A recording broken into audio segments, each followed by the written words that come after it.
महादेव शिव शंभो नंदन महादेव शिव शंभो नंदन महादेव शिव शंभो नंदन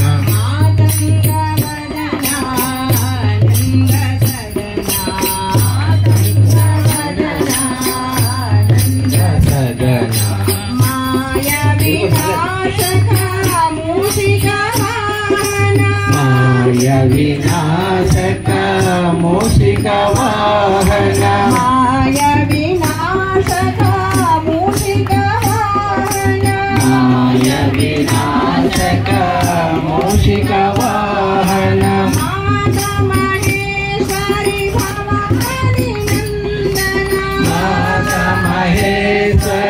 भवानी नंदन माता महेश्वरी भवानी नंदन महागणपते मंगल चरणा महागणपते मंगल चरणा महागणपते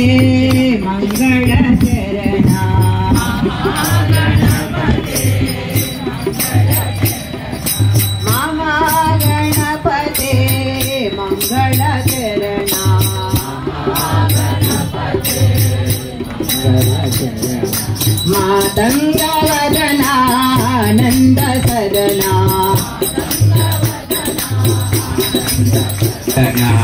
महादेव शिव शंभो नंदन महादेव शिव शंभो नंदन मातंग वदना नंद सदना मातंग वदना नंद सदना माया विनाशक मूषिक वाहन माया विनाशक मूषिक वाहन मूषिक मूषिक वाहन माया विनाशक मूषिक वाहन माया विनाशक मूषिक वाहन माता महेश्वरी भवानी नंदन माता महेश्वरी भवानी नंदन माता महेश्वरी भवानी नंदन माता महेश्वरी भवानी नंदन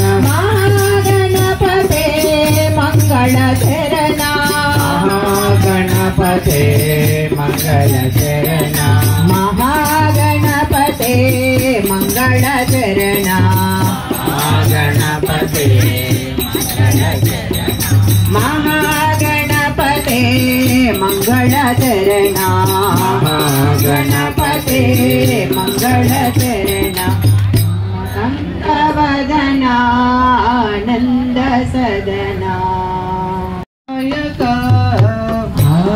विनायक विनायक पार्वती तनया विनायक विनायक विनायक पार्वती तनया विनायक विनायक विनायक पार्वती तनया विनायक मूषिक वाहन विनायक मुल्लोक पूजित विनायक मूषिक वाहन विनायक मुल्लोक पूजित विनायक मूषिक वाहन विनायक मुल्लोक पूजित विनायक मूषिक वाहन विनायक मुल्लोक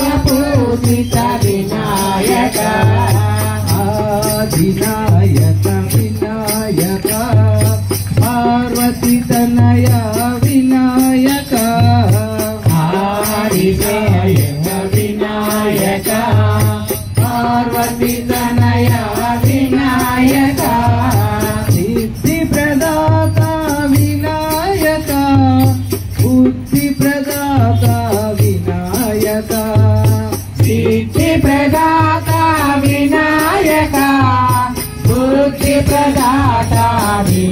వినాయక సిద్ధి ప్రదాత వినాయక బుద్ధి ప్రదాత వినాయక సిద్ధి ప్రదాత వినాయక బుద్ధి ప్రదాత వినాయక సన్ముఖ సోదర వినాయక సాయి స్వరూప వినాయక సన్ముఖ సోదర వినాయక సాయి స్వరూప వినాయక సన్ముఖ సోదర వినాయక సాయి స్వరూప వినాయక సన్ముఖ సోదర వినాయక సాయి స్వరూప వినాయక ఆదినాయక వినాయక పార్వతి తనయ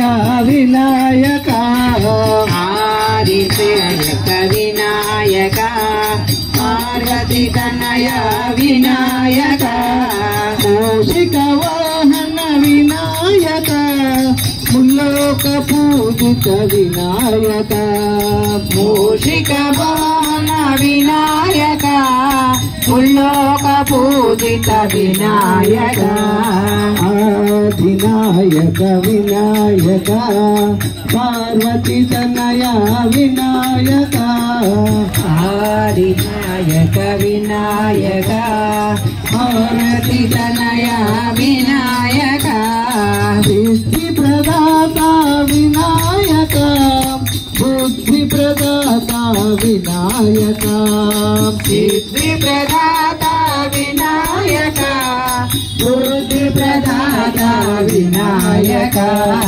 సన్ముఖ సోదర వినాయక సాయి స్వరూప వినాయక సన్ముఖ రూప వినాయక సాయి స్వరూప వినాయక సన్ముఖ సోదర వినాయక సాయి స్వరూప వినాయక సన్ముఖ సోదర వినాయక సాయి స్వరూప వినాయక సాయి స్వరూప వినాయక సాయి స్వరూప వినాయక వినాయక వినాయక పార్వతి తనయ వినాయక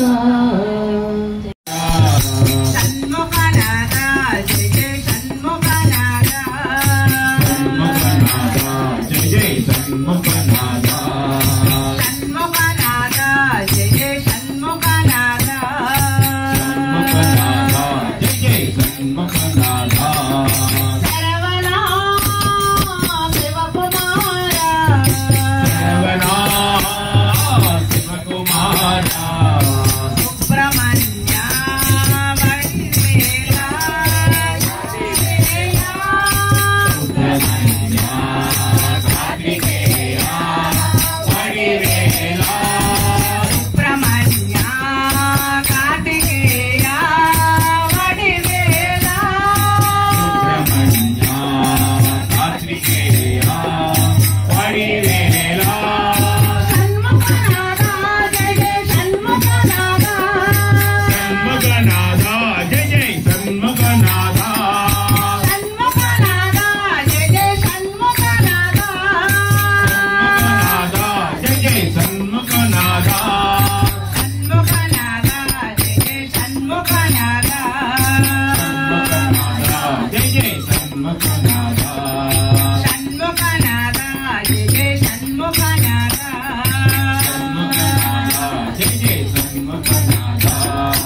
ముఖ్యంగా మనకి సమయం తక్కువ ఉంది.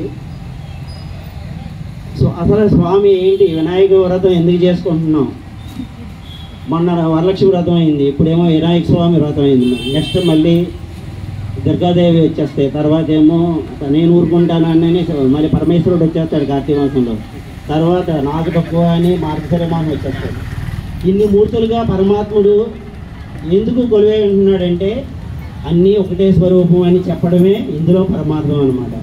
మనం అదే మనకి పరమాత్ముడైన మన సాయి మనకి చెప్పాడు, అందరూ ఒకటే, అందరూ అందుకే మనం అందరి భజనలు చేస్తాం. ఎవరిని అందరినీ సమానంగా మన భజనలో అన్ని పాటలు ఉంటాయి. ముఖ్యంగా వినాయక వ్రత కథలోని మనం తెలుసుకోవాల్సిన నీతి ఏంటంటే, అమ్మవారి స్నానంకి వెళ్తే కాపలా అవసరమా? ఆ తల్లికి మహాశక్తి స్వరూపిణి, కానీ తనకి ఎందుకో అనిపించింది ఒక బిడ్డను పుట్టిందాం, మళ్ళాగా నవమాసాలు మోసి కండ్రమ్మ వాళ్ళు దేవతా స్త్రీలు మహాశక్తి స్వరూపులు.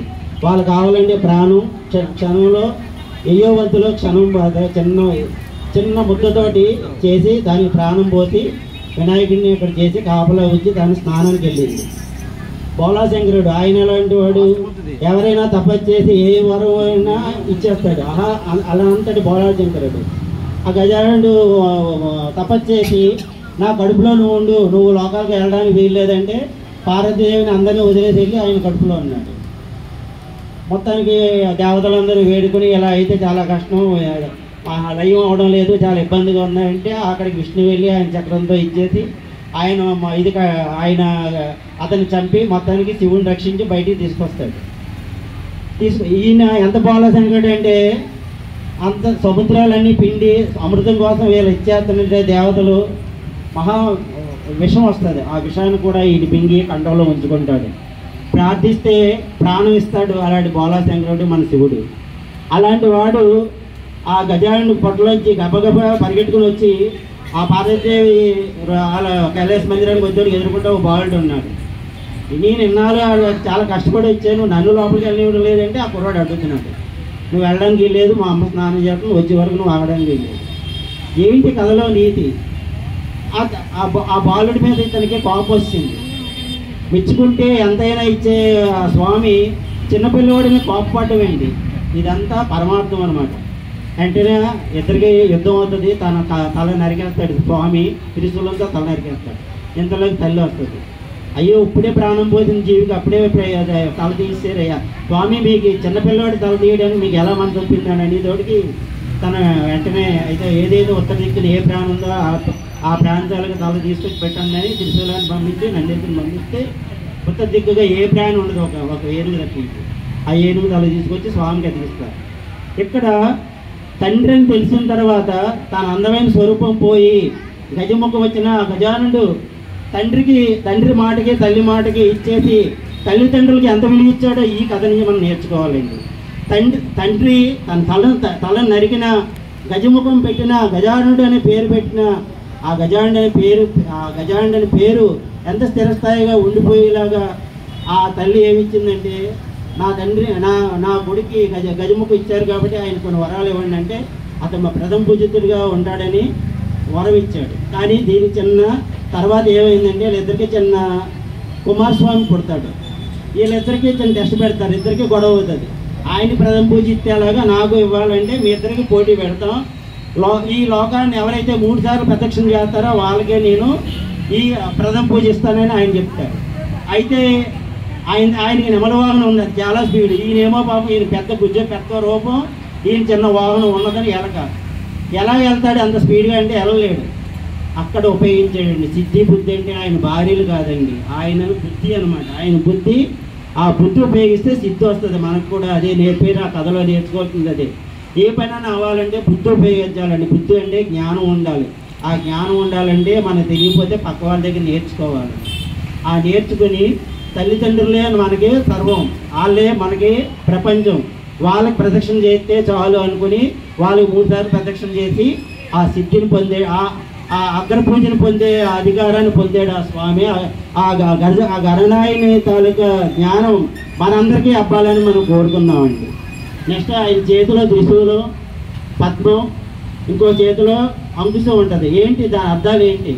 ఎందుకున్నాయి ఆయన యుద్ధాలు చేస్తాడా ఏంటి? కాదండి.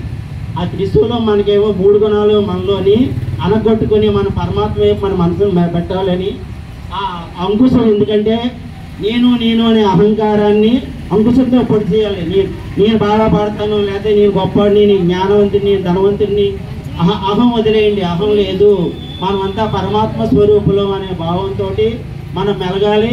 మనకి సత్యసాయి కూడా చెప్పింది అదే, ప్రతి వాళ్ళ పనిలో పరమాత్మను చూడండి, ఎవరిని మనుషుల కింద చూడకండి. మనుషులు అంటే అహంకారం వచ్చేస్తుందమ్మా. వీళ్ళు గొప్ప, వాళ్ళు అందంగా ఉన్నారు, వీళ్ళు గొప్ప వాళ్ళు. పరమాత్మ స్వరూపంగా చూడమని మనకు ఆ అంకుశం నేర్పింది. పద్మం ఎందుకంటే ప్రేమగా చూడండి. పద్మం ఎవరికైనా ఇష్టమైతే పూజిస్తాం మనం. ప్రేమతో పద్మం ఇవ్వండి అంటే ప్రేమగా చూడండి అని పద్మం వాళ్ళకి అంకుశం. ఇంకో చేతితో ఆయన మన దీవులను అందిస్తున్నాడు. ఎందుకంటే ఎవరైతే పాటిస్తారో, ఎవరైతే ఇచ్చేస్తారో వాళ్ళకి భగవంతుడి ఆశీస్సులు ఇప్పుడు ఉంటాయని ఆ విగ్రహం మనకి నేర్పుతుందండి. ఇంకా ఎంతో ఉంది గజాండ గురించి చెప్పుకోవాలంటే, సమయం ఉంటే చెప్పుకుందాం, లేకపోతే గురుగారు నెక్స్ట్.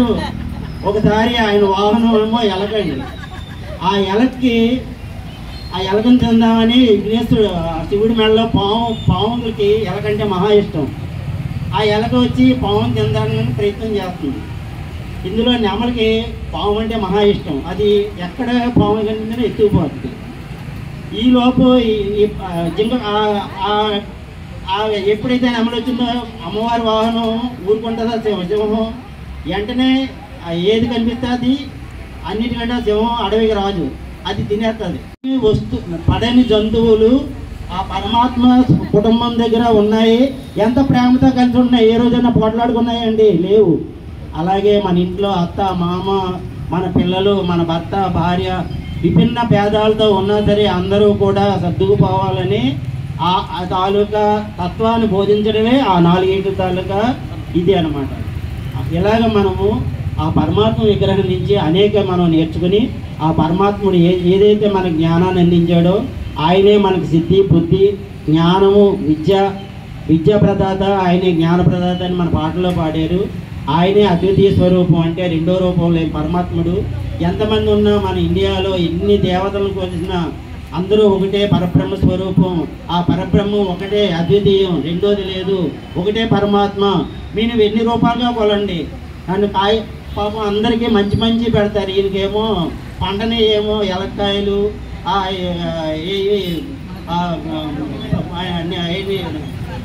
నారింజ పుల్లగా ఉన్నాయి, గరికతో పూజ చేస్తారు. అందరికీ మంచి పువ్వులతో పూజ చేస్తారు. అయినా సరే ఆయన కోపపడ్డు. ఏదైనా సరే సమానంగా తీసుకోండి, ఏది ఇచ్చినా సరే సమానత్వం పాటించండి, అందరినీ ప్రేమగా చూడండి, ఎదురాలు ఇచ్చిన దాంట్లో గొప్పతనం నించుకోకండి, అన్నింటిని కూడా ప్రేమగా స్వీకరించండి అని స్వామి మనకి తెలుపుతూ మనకి ఎన్నో నీతులు బోధించిన ఈ కథలోని ఆ నీతులను బోధించండి. కథ అంటే మనకి విష్ణు సహస్రం, శివసహస్రం చదివితే లాస్ట్లో ఫలశ్రుతి అంటారు. శృతి అంటే మనకి దాంట్లో వచ్చిన ఇది మన ఫలం. ఆ శృతి అంటే వినడం వలన మనకి ఆ ఫలం వస్తుంది. అంతేగాని వినేసి ఊరుకోవడం కదా, ఆచరించాలి. మన కథలో ఉన్న జ్ఞానాన్ని మనం అందరూ ఆచరించి మనం ఇంట్లో ఉన్న వాళ్ళందరినీ ప్రేమగా చూసుకుని అందరిలోని పరమాత్మను చూద్దాం. ఆ సాయి మనం చెప్పింది అదే. ఆ సాయి మాటల ప్రకారంగా మనం పాటిద్దాం. జై సాయిరామ్.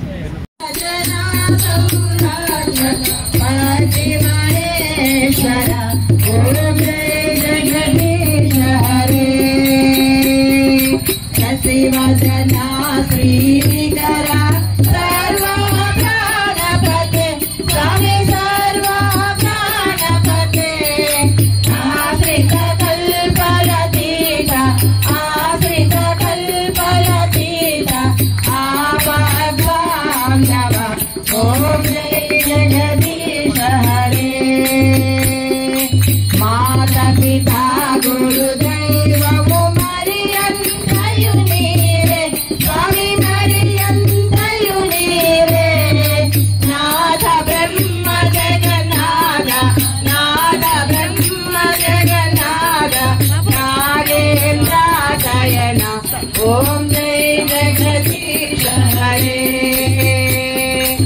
ओंकार रूप वजंती साई महादेवा सत्य साई महादेवा मंगल हारती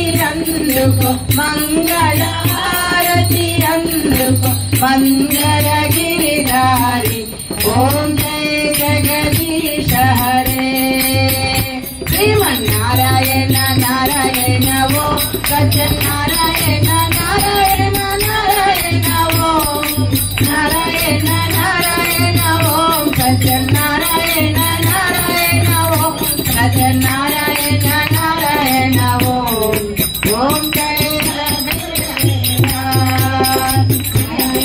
నారాయణ ఓం సత్యనారాయణ నారాయణ నారాయణ ఓం నారాయణ నారాయణ ఓం సత్యనారాయణ నారాయణ ఓం సత్యనారాయణ నారాయణ ఓం ఓం జయ సద్గురుదేవా నారాయణ నారాయణ ఓం సత్యనారాయణ నారాయణ నారాయణ ఓం నారాయణ నారాయణ ఓం సత్యనారాయణ నారాయణ ఓం సత్యనారాయణ నారాయణ ఓం ఓం జయ సద్గురుదేవా శాంతి శాంతి శాంతి సమస్తలోకాః సుఖినో భవంతు సమస్తలోకాః సుఖినో భవంతు సమస్తలోకాః సుఖినో భవంతు ఓం शांति शांति शांति। जय बोलो भगवान श्री सत्य साई बाबा जी की जय गजानन महाराज की बोलो गणेश माता की।